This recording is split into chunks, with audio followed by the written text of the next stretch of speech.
Hello everyone. तो आज के क्लास में हम देखेंगे अर्धसूत्री कोशिका विभाजन। अर्धसूत्री कोशिका विभाजन में दो विभाजन होता है।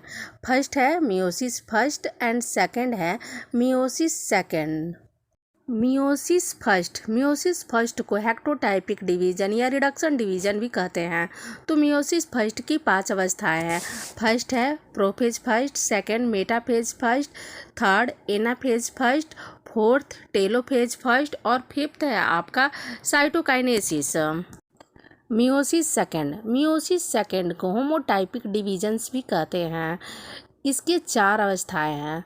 फर्स्ट है prophase second first second, third है आपका एनाफेज सेकंड और फोर्थ है आपका टेलोफेज सेकंड।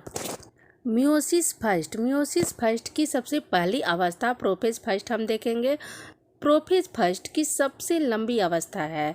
माइटोसिस के तुलना में मियोसिस की प्रोफेज काफ़ी लंबी होती है। प्रोफेज की भी 5 अवस्था है। फर्स्ट है लैप्टोटीन, सेकंड है जाइगोटीन, थर्ड है आपका पैक्टिन, फोर्थ है डिप्लोटीन और फिफ्थ है डाइकोकाइनेसिस। लैप्टोटीन यह एक छोटी अवस्था है। इसमें क्रोमोसोम लंबे एवं पतले धागे नुमा संरचना बनाते हैं जिसे क्रोमोनीमेटा कहते हैं। आपका बी नंबर हो गया जाइगोटीन। इस स्टेज में क्रोमोसोम जोड़ों में व्यवस्थित हो जाते हैं। वे लंबाई में एक दूसरे से सट जाते हैं। इन जोड़े गुणसूत्र को बाइवैलेंस कहते हैं। पैक्टिन इस स्टेज में जोड़े गुणसूत्र बाइवैलेंस सिकुड़कर छोटे और मोटे हो जाते हैं। प्रत्येक बाइवैलेंस में 4 क्रोमेटिड्स हो जाते हैं। इसे टेट्रावैलेंस कहते हैं।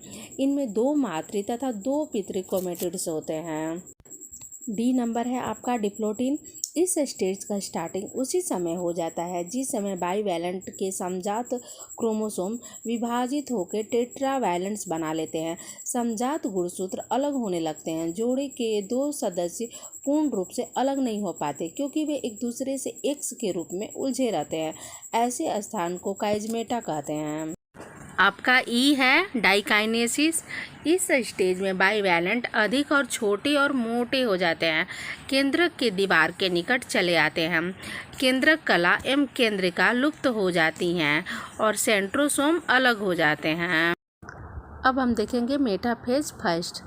इस स्टेज में प्रत्येक बाइवैलेंट्स के सदस्य सेंट्रोसोम द्वारा तर्कु तंतु के बीचों बीच जुड़ जाते हैं। Anaphase first. इस स्टेज में बाइवैलेंट के सदस्य विकर्षण के कारण कोशिकाओं के दोनों ध्रुवों की ओर खिसकने लगते हैं और इस प्रकार दोनों गुणसूत्र बिल्कुल अलग हो जाते हैं और कोशिका के दोनों ध्रुवों पर चले जाते हैं। Telophase first. यह क्रिया माइटोसिस के अंत्यावस्था के समान होती है। क्रोमोसोम के दोनों क्रोमेटिड एल या भी के आकार में व्यवस्थित हो जाते हैं। और आपका लास्ट है साइटोकाइनेसिस। यह सेम समसूत्री विभाजन की तरह होता है और इसके रिजल्ट में 2 संतति कोशिकाएं बनती हैं जिसमें क्रोमोसोम की संख्या मातृ कोशिकाओं के ठीक आधी होती है। Meiosis second. यहाँ हम मियोसिस सेकंड की 4 अवस्थाओं को हम देखेंगे। तो फर्स्ट है आपका प्रोफेज सेकंड। इस स्टेज में क्रोमेटिन जाल संघनित होकर क्रोमोसोम का रूप धारण कर लेता है और क्रोमोसोम थिक और घने हो जाते हैं। आपका बी है मेटाफेज सेकंड। इस स्टेज में केंद्रिका एवं केंद्रक झिल्ली गायब हो जाते हैं और क्रोमोसोम के सेंट्रोमियर 2 भागों में विभक्त हो जाते हैं किंतु वे अलग नहीं होते हैं। Anaphase second. इस स्टेज में गुणसूत्र के सेंट्रोमियर विभाजित हो जाते हैं। एक क्रोमोसोम के दोनों क्रोमेटिड्स अलग होकर 2 क्रोमोसोम्स बना लेते हैं। आपका लास्ट स्टेज हो गया आपका टेलोफेज सेकंड।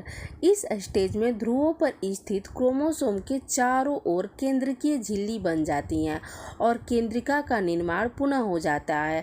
तो इस प्रकार एक अगुणित केंद्रक से 4 अगुणित केंद्रक बन जाते हैं और इसके बाद साइटोकाइनेसिस होता है तथा एक कोशिका से 2 कोशिकाएं बन जाती हैं।